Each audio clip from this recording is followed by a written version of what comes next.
I be on top car, I be on job, and I put it on God, they ain't nobody stopping me. Whatever training program you're using, if it's not sentinel training, you're wasting your time. HWPO doesn't PO. Proven is actually okay, but ours is better. Get some GPP in your life, uncle. We program fun and challenging workouts and preserve the most effective cure for and barrier against chronic disease. We review your workouts and give feedback and spend hours getting the workouts right. Sign up now at trainsentinel.com. If you don't, well then everything they say about you is true, you concubine.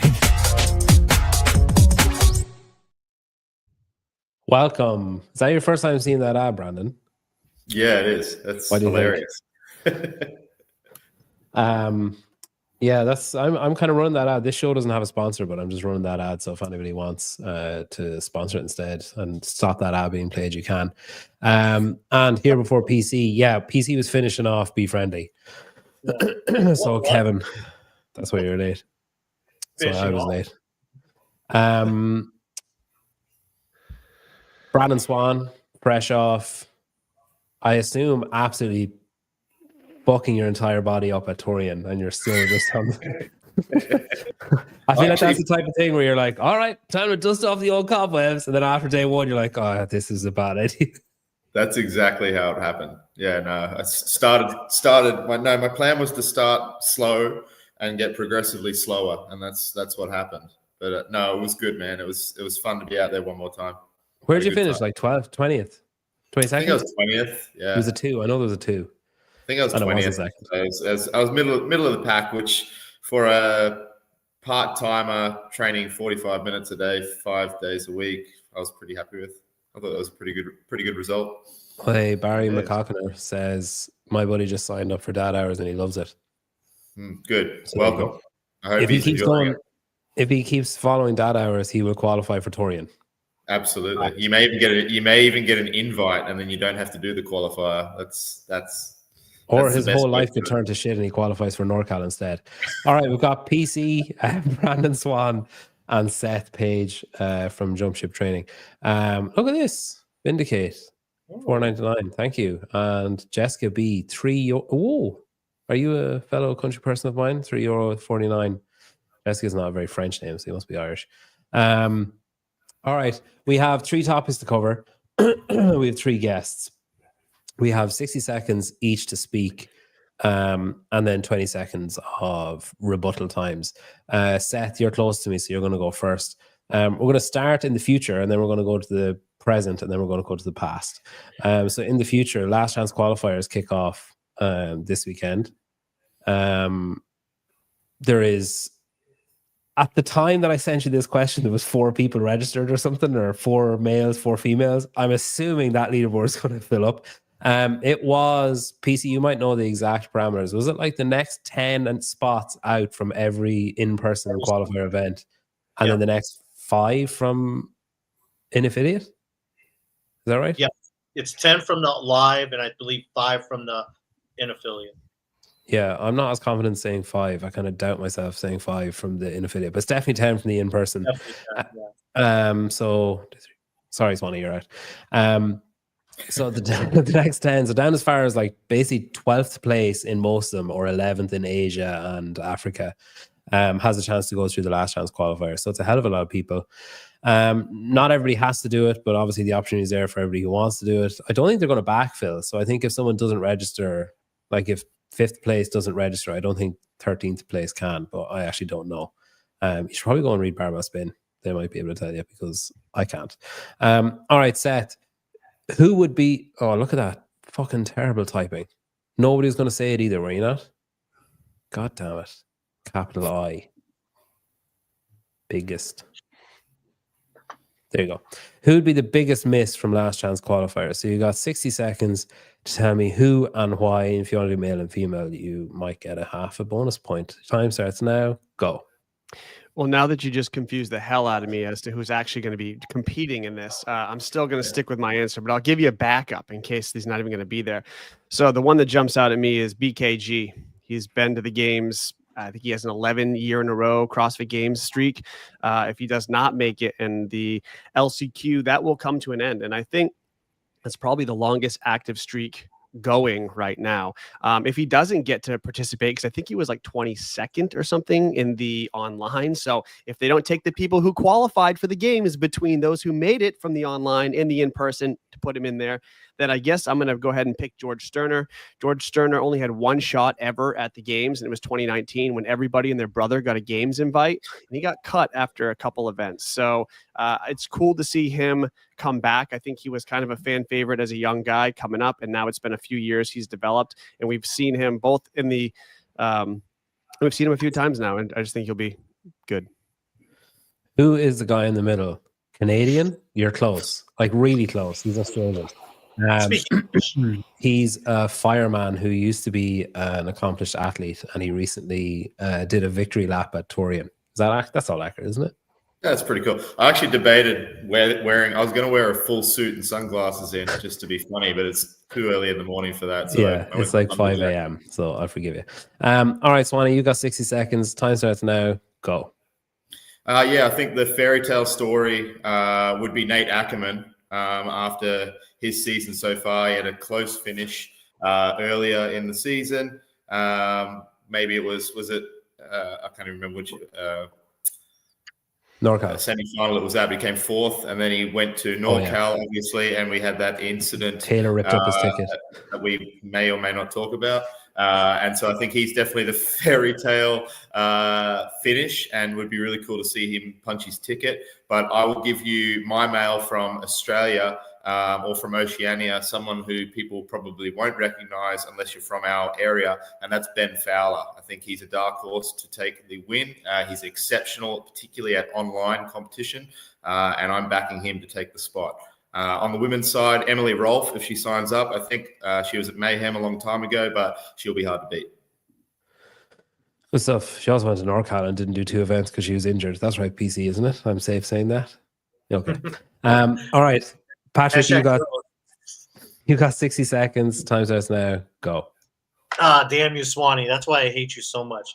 You took Emily Rolfe. Yeah, definitely Emily Rolfe is, you're talking about someone who finished on the podium at the games last year and started off the season pretty impressive. I mean, she was basically maybe a tenth of a second for making it for Mayhem because Fee was celebrating. But I think Emily, if she's at the games, if she's healthy, she's again a podium contender. But it doesn't look like it's going to happen this year. I don't know if she'll sign up for a Last Chance Qualifier, but it's looking more and more, especially after this weekend's performance, that she might sign up. But I don't think she's going to finish it. Especially if there's any overhead movement or any shoulder workouts. On the men, I really want to say Cale Lehman, but obviously he's not eligible unless they took top 5 from the Open. But on the men's side, I really like that George Sterner pick that Seth said. I mean, George is kind of threw it all in, kind of went all in this year, and he's just a good story to have. I think it'd be good for CrossFit. All right. They're not doing Isabel. They're not fucking doing Isabel again, are they? They better not. Heavy Isabel. Yeah. Yeah. I mean, there is some stuff that hasn't. Oh, we'll talk about it after. All right. Seth, you got 20 seconds. Time starts now. Go. I wouldn't have mentioned Emily Rolfe because it's clear she's not healthy enough to be able to put up those numbers to take that one spot. So that's not someone. But if you want to talk about females, Kyra Milligan was someone who was coming up last year. I think people thought she'd be an annual athlete at this CrossFit Games event, and she has kind of underperformed a bit. So this will be her last shot, and it'd be a big miss if she doesn't make it. All right, Brandon, time starts now. Go. My bad, missing the Emily Rolfe current injury status. But yeah, I would have said Kyra Milligan as well, to be honest, as my next pick. And based on who's actually signed up on the Hustle Up app currently, she's definitely the top pick. So yeah, I'll back Seth in as well. Yeah, she's basically the only girl that has signed up so far, or yesterday, whenever I said. All right, PC, last 20 seconds are yours. Time starts now. Go. Yeah, I also, Emily doesn't sign up. I think it'd be a miss if Reese Littlewood didn't sign up. She had really good, really, really impressive performance at the end syndicate. And then also on the guys' side, another guy to keep an eye out who did sign up is Ann Changram, the judo Olympian from Korea. He signed up. Okay. Sweet. Sousa from my emergency tooth repair. Hey, that was fucking rough. That was a rough weekend. Like, it was amazing. I was at Syndicate, Swanee, and I was helping Seb on with the live stream and stuff. And on Friday morning, I was like, I chipped a tooth like the week before. And I was like, oh, I better get that fixed now when I come back. So I made an appointment to go to the dentist after I come back from Syndicate. And then on Friday morning, I woke up and I was like, woof, that's pretty sore. And then like Saturday, I was like, holy shit, this is the worst. Just the worst. Sunday was even worse than Saturday. I'm pretty sure on Sunday morning I passed out. Like at 7 a.m. I was walking around in a cold sweat in the Airbnb. I lay down on the bed. I was like, I'll just go for a little nap. Like, there's no way I was actually going for a nap. I definitely think my brain was like, you're going to pass out. You need to lie down. And then I woke up like 30 minutes later. All right. Anyway, we're not talking about me. We're talking about Emily Ross injured, not injured elbow, that she didn't injure it or fitness project. I need to do some points. Yeah, I mean, there is some stuff. Seth, you're probably the programming expert of the group when it comes to like the games and shit. Would it be fair to say that like some of the stuff that's been missing so far is likely to come up now? As in, if you didn't have it in the open, if you didn't have it in affiliate semifinal, so like say legless rope climbs, we haven't had that at the in affiliate or the open, so that'll probably come up. Is that logical? Yeah, that's logical. You would hope that there's some sort of path in terms of the full test. So yes, that's logical. Right. And if legless rope climbs come up, isn't that Emily didn't do the last workout because of legless rope climbs? So then it's safe to say that if that comes up, she probably just won't sign up. Probably. Or will sign up and, I mean, you're not going to, like, one spot. So you're not going to put yourself through the ringer for one spot that you're going to miss because you skip one workout. Depends on healthy. Yeah, you're not healthy. She said she needs a couple of weeks. She said it maybe, what did she say, 4 or 5 weeks? Is that what she said? Yeah. On Hitler's video, she said not right now, but maybe in 4 or 5 weeks. Which begs the question, like, what, like, going all the way to, it must have been some kind of mixture of sponsorship obligation and then, I guess, some, you know, testing yourself in certain work, like taking risks when it doesn't matter, like, at all, because you're definitely not going to qualify. But, like, going to NorCal, I just be like, no chance. Like, I'm not going down for, like, if I can't do minimum one workout, I'm not doing that. Maybe she felt good, and then as soon as she applied a little intensity, she felt that thing flare up and was like, oh, never mind. Maybe. What happened to, speaking of injury, what happened to Colton at NorCal? Can you explain? His back flared up the week before, and he thought he was going to be all right. And then he did he did Isabel, did a good time in Isabel, 4:32 or something, or 4:22. And then I think the next morning he was like, oh, no, it doesn't feel great. And then it's like, what's he jeopardizing it for? He already has his games ticket, you know, just be kind of silly. But yeah, I'm sure he'll come back again and do it again. All right.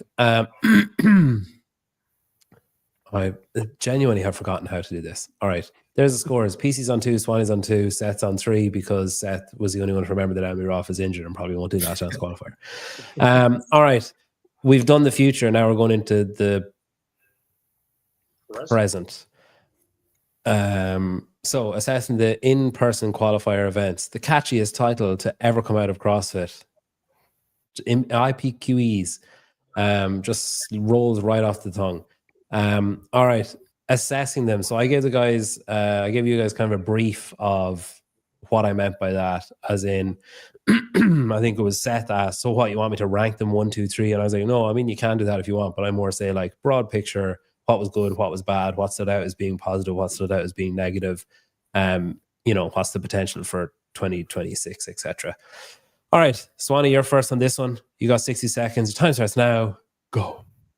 Yeah, okay. So maybe I'm biased, obviously, because it's my home event, and I know the guys that run the event, and they do an amazing job. But I think Torian proved that to be considered a professional sport and a legitimate sport in the eyes of the world, not just in the CrossFit community, but the wider community, we need to go bigger and better. The Torian Pro did an amazing job of putting on a multi-million-dollar sporting event.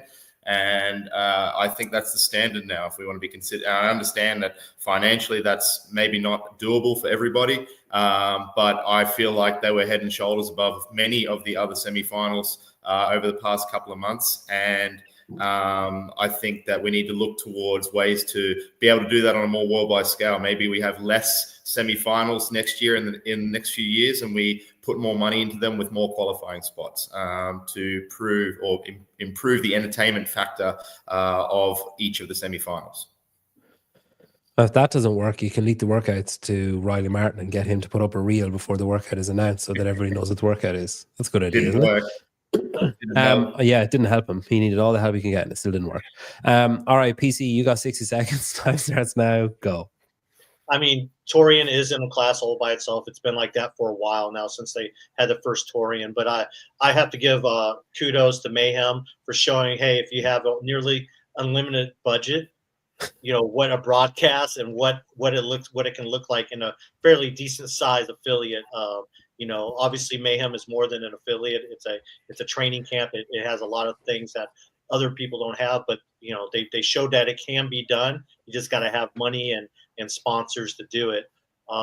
You know, and going through the other lists, I mean, I think my overall assessing outside of those two, I give the actual qualifiers themselves, the events. It's got to change. It's got to change. The online semifinal killed it, I think, and killed a lot of the excitement for the in-person qualifier events, especially the ones afterwards by not having the top athletes there. So we know it's probably going to change next year. It changes every year. So happy I got to mute someone. I missed the first 3 opportunities. I'm happy I got that one. All right, Seth, you got 60 seconds. Time starts now. Go. So I didn't rank them, but I did create a tier system for you. Okay. So tier number 1 is going to be Torian Pro, a class of its own. Torian Pro made me feel like I was watching the best regionals I've ever seen in my life. It was very, very exciting. The floor layout, everything about Torian. I don't need to say anything more. Brandon already said it. Tier 2, we have Mayhem and Syndicate. Okay. Both were very, very entertaining because they have their own characters. They have their own vibe, their own feeling. It's like it has personality. And so while not everyone might like it, it's still really, really good. It's a hell of a show. Tier 3 is everybody else. I was actually impressed overall with some of the way these other events were run. I watched a lot of the streams of most of the events. They were very different, but reasonable. Tier 4, nobody. Tier 5, NorCal Classic. That should never, ever be a qualifying event for the CrossFit Games. I don't even like the programming being in other people's hands outside of the CrossFit circle, but that was not an event to qualify for the game. Oh, you're muted. All right. You were actually muted for that whole answer. All right. Where are we back now to Swanee? Right, you got 20 seconds. I swear to fuck, if you waste these 20 seconds talking about Torian, I'm just going to kick you off the show. You got 20 seconds. Time starts now. Go. Okay, I'll be controversial here. Syndicate Crown, I thought, was a bit hit and miss with the programming for me. And I know that's a big comment because JR is an amazing programmer, but I thought the hundreds workout lacked entertainment value, as did the yoke repeater. Outside of that, amazing test, not as entertaining as I wanted it to be. -12. Okay. He's right. an incredible programmer. I think he's awesome. But that was just my feeling on, I think that was events 2 and 3. Everything else was awesome. They were pretty damn entertaining in person at that house. We just probably did a shit job of getting that across the broadcast. All right, Patrick, 20 seconds are yours. Time starts now. Go. I want to give a shout out to TFX. I think a lot at the end of the day, people are going to forget about TFX, but I thought they did a good job overall with the programming. I thought the programming was excellent. The broadcast was, you know, it was okay. It was up there. It wasn't the best, but it wasn't bad. And overall, I thought it was pretty entertaining. You have 20 seconds left, don't you? Yeah. All right. Time starts now. Go. I just want to say, I think it's interesting how many of these semifinals were put in the hands of Mayhem to program. If that's not a bias in its own to really dictate who's going to the games, I think that's interesting. Probably close to half were done by Mayhem. Why? I don't think that that's the right way to get the middle section done. They're doing the Last Chance Qualifier too. Is that true? Yeah, isn't it? That's common knowledge, right? I didn't know that. I hadn't heard No, that. I think it is. Yeah, they have a hand in it. Like, I think it's like hustle up and They have a hand. I'm not saying to do a bad job either, but why put it all on them? Like if CrossFit, the organization is not going to take control of it and send who they want through the games or their tests, why does it all go to them? I don't understand. Mayhem has everything that CrossFit doesn't. Marketing, media, they're just leaning in on what they have. Yeah, but that has nothing to do with writing workouts that are supposed to dictate the test to find the fittest on earth. And I love Mayhem. I have nothing against them, but what's the thought process behind that? All right, points. Patrick, PC and Swanee were on 3.5. Patrick lost half a point for saying that TFX had good excellent programming. It was fucking dog shit. Mundweiler liked it as well, but like just because you like it doesn't mean it's good. It was not good programming. This is his programming. I actually didn't see it until I was researching for this show, but I was actually quite impressed by was Far East Throwdown. They actually had some cool workouts. It was all barbell. It was all barbell. Was there an English stream of that after? I could only find a pleasantly surprised. I could only find a Korean stream. No, there was an English, but they took it down because I did the English broadcast. Apparently, is that why they took it down? Yeah, yeah. Like this guy's on a list. It was live, but then I think they took it down. I think they're going to put it back up. I don't know. It was but yeah. Okay. All right. That last chance qualifier thing is definitely. I've heard that multiple places. That's definitely true. Okay. Last debate. We're going into the past. We've done the I've fucking milked that metaphor for all I can. I'm finished with it. I'm sick of it. All right. Assessing the in-person qualifier event live streams. Note I didn't say broadcast. Right. PC, you're first. You got 60 seconds. Similar question to the one about the in-person events. You can tier them like Seth did. You can give me the best, give me the worst. You can give me the whatever you want to do. You got 60 seconds to do it. Patrick, your time starts now. Go. The best, I'd have to go with Mayhem again. And it's just, when you have Rich, Angelo, and Sean on there, it was cool hearing Rich and Angelo on there, especially as they progressed through the weekend. You could tell they got a lot better. And that really helped, make Angelo kind of like the decision to bring him over to TFX. So I thought they did a good job with that. And having Roe down there interviewing athletes, thought it was a great job as well. The worst, I don't want to call it the worst because I think anytime you can have programming or broadcasting or stream, it's a benefit. But I think when it wasn't the worst, but I'd have to say NorCal wasn't the worst, but probably when you rank them, it's probably because it wasn't a live stream. No, because it wasn't a live stream, but it was available, and Sevon and the crew, they did a great job with what they had to do. I don't blame them. I blame the organizers. Oh, time's up. All right. Oh, here we go. JR's correcting me. They have 5 different programmers for Last Chance Qualifier. They've been announced though, haven't they? How do I know that? How did I miss that? I saw that they had different programmers for. Don't they have one random guy? I'm not sure if he's actually a random guy, but like one guy I've never heard of from Oceania, from like Australia. One guy from that's been announced, hasn't it? And Rich is one of them. Oh. I've seen two announced. One is a guy from out here, which I have no idea how that came to be, and then Rich. So I've seen 2. So I'm assuming that there's going to be 3 more. Once Rich was announced, I'm happy. Yeah. That's the Mayhem link I'm talking about. Once Rich has been announced, I'm happy. Plus they're overseeing everything. Anyway, all right. Fuck, I'm gonna get in trouble for that, I'd say. All right. Who spoke there? PC. Seth, you're up. You got 60 seconds. Time starts now. Go. Guess what? I have a tier system for this too. Top tier, we have Mayhem Classic, Torium Pro, and Syndicate. Now, they were in my top 2 tiers in the previous question, but I would just say they're all very different. But again, it comes down to the characters and the personality that gets put on each show. I love how Syndicate just brought a bunch of different people into the broadcast, shared kind of everything that was going on there as opposed to making it super straight and professional, as people like to call it. And then Mayhem just had a ton of, listening to Rich and Angelo was great. A lot of good entertainment value there. And then Torian was just super what I would expect to hear when I'm watching, a really solid regionals or CrossFit Games event. If I'm going to go chase down to the bottom of the overall broadcast picture, NCC is at the top of the bottom for me because I think it was entertaining, even though I had to watch it after the fact. Totally fine. But the ones I couldn't really get into watching were the Far East Throwdown, Wadlands, and French Throwdown. Sorry, Pedro, but it just was really tough to watch the stream. I don't blame you, man. It was hard. All right, Swanee, you got 6 seconds. Time starts now. Go. Yeah, might as well be controversial again. So Syndicate sounded good.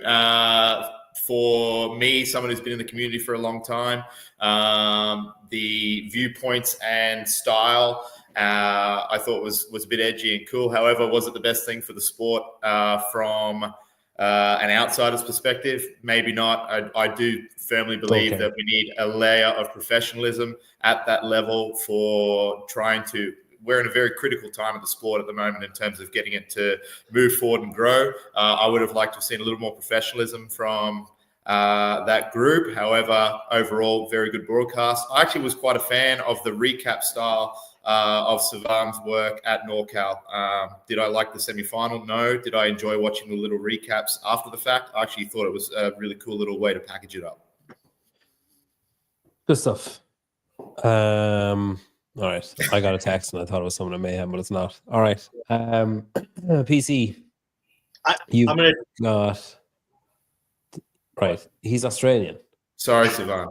Sorry, man. All right. It was like a compliment sandwich. I did some good things and some bad things. Yeah, it was a shit sandwich. Yeah. This is so funny watching the ranging emotions. Look at this guy. I take it back. I love you. It's a shit sandwich. Compliment, insult, compliment. Teachers use it all the time. All right. PC, you got. Did you go first? Yeah, you got 20 seconds. Time starts now. Go. Actually, the worst one, in my opinion, had to been actually the Rebel Renegade Games. If anyone did watch that, it seemed like, especially that final event when it was, especially that final event when it came down to like Sarah and Evie and Christina. I mean, the biggest part about that was Evie and her no reps, and they refused to show it. All right, Seth, you got 20 seconds. Off you go. I'm going to push back against Swanee. So because CrossFit's not standardizing this part of the competition, each event should have its own character. And you don't have to watch Syndicate if you don't like it. It can be the rougher event that athletes choose to participate or not, people choose to watch or not. And so each event can be its own kind of dynamic, and I think that's perfectly fine. Last 20 seconds are yours, Swanee. Off you go. Get him. I respect your viewpoint. I just believe that sport is entertainment. Entertainment requires a level of professionalism. We're trying to grow this thing to the masses. That was the goal of CrossFit in the beginning. Should still be the goal of CrossFit today. I don't know if yeah, okay. The news, watching the news is really professional. Do you like watching the news, or would you rather watch like AFL or something? Me, personally. Yeah. I mean, sit down and watch like a really professional, a political interview between like in a really pristine studio, or would you rather watch someone do sick kick flips on their skateboard or something? Oh, kick flips for sure. There you go. It's not professional. That's because all right. I'm a skateboarder from way back. Hey, PC, do you know that girl? Oh, what is her name? The Growth 2 Mindset girl. Diane something. Yeah. She's from Florida. She said she had a 1, 2, 3, 4.5. She had a podcast with Justin Cotler the other day, and on it she said that the broadcaster at Syndicate Crown told the listeners to suck my dick. Well, she actually said suck my dick, which says suck my dick. And I had no memory of that, and I was like, I said to the guys, I was like, there's every likelihood that was me, but I just don't remember saying it. We searched the transcript and it wasn't in it because me no speak English good. So it didn't show up with my accent, I guess. But then we did find it was me. But I didn't say suck my dick. So the live chat were going on for about an hour talking about there's no clock. Why is there no clock? Where's the clock? Just over and over again. So eventually we got a clock, and calling back to that in a really jovial tone, I said, yeah, eat a dick, viewers. And that was it. And I DM'd her and said, hey, I didn't actually say that. I think you misquoted me. And she blocked me. Oh. And like I said it in that was all I said. I didn't say, hey, fuck you, you were wrong. I just said, I think you misquoted me or left out some tone. Block me. Commented the same thing on the YouTube video, deleted the comment. So it's like, okay, cool. You can say whatever you want about me and I can't give it any kind of qualifier for it. Yeah, I think I kind of agree. Torian broadcast was good. It was just kind of finicky. I don't like when it's not on YouTube. I mean, I made that pretty clear over World Fitness Project. I just don't like when it's not like, click, there it is, done. And it's just easy to find and it's simple. I don't have to, like, once you add in one hurdle, now you've made it harder. But I do accept the argument that that's obviously going to, you would hope, open it up to more people who are maybe sitting down on their couch on a Friday evening, watching whatever the name of ESPN Australia is, OzPN, I don't know. And which is kind of like one of the major sporting streaming platforms over here. Oh, it's not even on TV. Well, you could stream it on your TV. You can fucking stream Instagram on your TV. That doesn't mean it's TV. I thought it was like ESPN. Okay, no, then I think they should just put it on YouTube. I think that was, unless maybe they got loads of money for it. I didn't see that it is on YouTube. Obviously, I was there, so I wasn't watching the live stream. But it is on YouTube now. I'm assuming that was done after the fact. Is that correct? Yeah. I will say the Renegade stream was about as good as my French Throwdown stream, and that was shockingly shit. I think I watched a tiny bit of the Korean Far East Throwdown because I was trying to look for the English one. I couldn't find it. I watched a bit of the Korean one, and I don't know, was that done by AI or are Korean people just like deadpan, like no emotion? It was just like robotic. There was something incredible happening on the screen, and it's just like listening to my toaster talk to Alexa. And what else? I think Syndicate, I think people have it wrong about Syndicate. I think this idea of that it needs to be professional, it needs to be cool, it needs to be whatever. I think we have been completely spoilt by years of Reebok money in the sport, where it's like, hey, here's $500,000, run your broadcast. And then people who like the sport have been like, wait, we're not on fucking CBS and ESPN, and we don't have like all these crazy outlets that we've fucking paid to come and broadcast this thing we're doing. And we don't have 500 guys with cameras walking around with other guys like feeding them cable and taking the cable back as they go around. Like, no, we've been completely spoiled by what a broadcast is, because we shouldn't have that. Like, we should have a similar level of broadcast to fucking hobby horse racing. You know, where they do the jumps over the little horse? That's our level of sport. And like, we need to just get back in our box and be like, that's where we are. We are so incredibly niche. So for us to be saying, oh, we should have like this crazy high production quality and huge money. Like, the Mayhem broadcast was really good. 200 grand. Like $200,000, and so it's $100,000 per day, basically. That is fucking mental. Like, that is insane that's how much it cost. It was good, but that's insane. But we have gotten just way too big for our boots that we're like, hey guys, we're this, like, we want to be a professional sport. And if we're a professional sport, that means that we should have, $400,000 set aside for, like, most events lost minimum $10,000 this year because there was another event on the same continent the fucking week before, or the World Fitness Project was the same week as one of the events, or like, and half the field is decimated then by the inaffiliate semifinals. So everybody suffered. Like, most of the events, Torian's probably the exception. Maybe NorCal is an exception just because of the size of the field they had. But I'd say all the rest of them at minimum lost like $10,000. And then you're saying like, hey, where's our $300,000 live stream? It's like, fuck me. Are you insane? There was like 25 people at Syndicate. And then the same people that are sitting at home are like, that's a hyperbole. There was actually a decent crowd, but it wasn't as good as it could have been. But if you're sitting at home watching it going like, well, why is there no $300,000 live stream? And you didn't buy a fucking ticket and go to it, just shut your mouth. Like, you can't have everything. Cannot. Did I just show up to get lectured? Yeah. No, but that's just been pissed off. Where's my mute button, Pedro? 10 points now. I win every fucking week. To be honest, I probably wouldn't have cared about any of that, except that girl fucking misquoted me and then blocked me, so she made me annoyed.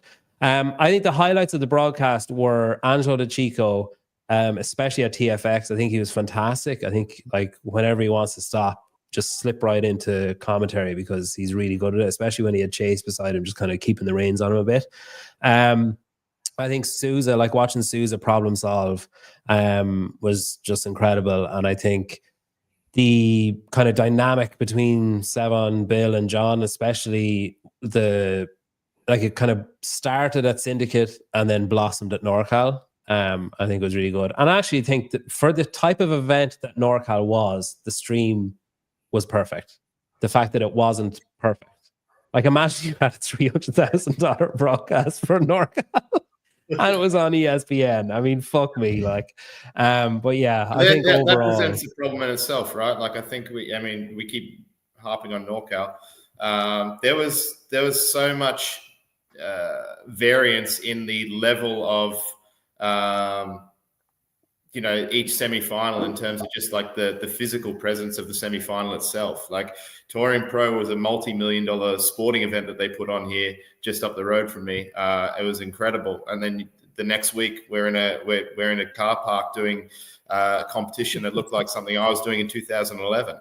And I think there's a place for everything, though. I don't think that was bad. Like I liked the throwback a little bit of throwback feel of some of the events, but like I don't know, man. There's just way too much disparity between some of the qualifying events, and I like that each event gets to bring its own flavor, but I think there needs to be some marriage between and on the programming side of things as well. I think the quality of programming obviously was too all over the place this season. So I don't think CrossFit needs to necessarily take full control of everything, but I do think that we need a little bit more balance across the events in terms of what we can come to expect next year. What if CrossFit took like all the movements they wanted to test in the semifinal regional format and then released the movements, even maybe some weights on bars or things to the organizers and said, okay, make the most aggressive or whatever couplet out of these two, make a chipper out of these, do this. And then each event would have similar movements that are being tested, but then the event organizers could make their own spin on the workouts. So at least we'd have a little taste of consistency as to what people need to do to qualify through. I think that would be an okay middle ground to get started with. Yeah, set some parameters. I agree. I think that's cool. Just fucking tell them that they're regionals. Just say, hey, do you want to run this event? Cool. Here's the programming. Find a fucking venue. We'll give you some money towards it if we have some. If we don't, fuck it. You're on your own. Torian, you're actually grand. You have enough money. Do you want to be part of the CrossFit season? Yeah, cool. Here's the workouts. Go do them. Far East, do you want to be part of it? Yeah. Have you got money? No. Okay. Fucking hell. All right, we'll help you find a venue, whatever. But like you can't I just don't understand. I just give them the programming or don't give it to them. And if you don't give it to them, then the athletes just have to say, all right, well, fuck it. I'm taking a risk going to NorCal, but my eggs are in that basket. So what are you going to do? Like, I think you just made another point, though. So I'm taking a risk going to NorCal. How the fuck did you get invited to NorCal? You just decided you're going to go? You should be qualifying for every single event you go to. There should be no invitations, no event organizers picking and choosing who they want to be there. There needs to be a system to get people to these semifinal regionals that they earn their way. And they're not doing 3 or 4 of them because they have friends that are at multiple locations that can get them in. I think that's messed up, too. Yeah, but I mean, as well, if you go to Torian, there's 0 chance that Taylor Seth is going to rip up your games tickets. So where's the excitement in that? Facts.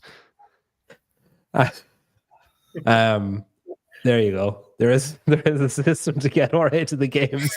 It's put on NorCal, let them do whatever the fuck they want. Make sure Taylor is there, and he's going to influence the last workout. Yeah, that Red Bull race that Ariel did is more profitable than the games. There was like that actually looked like a cool concept. There was like 4 people there. Like I don't think I've ever seen that was emptier than World Fitness Project. Like there was nobody at that. But Red Bull are just sitting on this huge vat of cash. So they don't give a fuck. They can afford to have 10 years of nothing. Hey, for Red Bull, it's not about the stance. It's about the programming for their channel. It's about packaging things and putting things up there. That's what gets them money. Advertisement, the broadcasting rights. It's not about seats in the fans in the seats.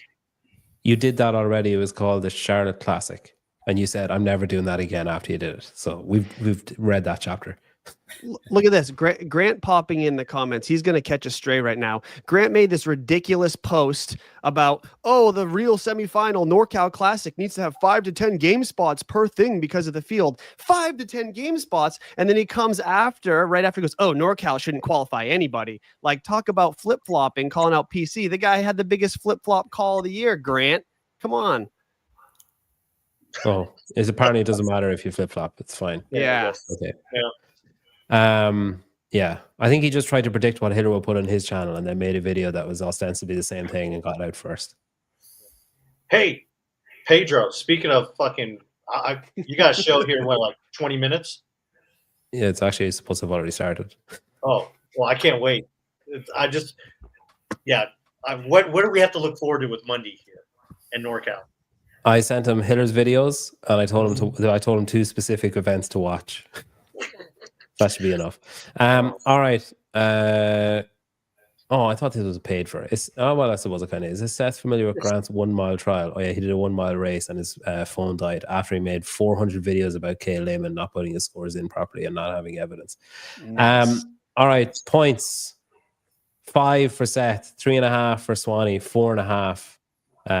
That's the first time you didn't come last, PC. Congrats. I got a fucking 0 in the last round. I got a 0 in the last round. No, you didn't. Yeah, I was at 5 after 2 rounds. Were you? I think that's the most points I ever got. 1. Oh shit, sorry. Yeah. My bad. They still won. Damn it. Sorry, 7.5. All right. Fuck. Thank you. Why wasn't Colton invited? Where? Here? Grand game. All right. Swanee, thank you. Enjoy the rest of your day. Seth, enjoy the rest of your night. PZ, thanks very much. Seth just fell off his chair. Come back. Just like when this ends, just go back to my channel, go back, and we'll be watching Monday goes through the NorCal Classic. It's going to be good. Thank you very much. Thanks everybody for watching, the donations, etc., etc.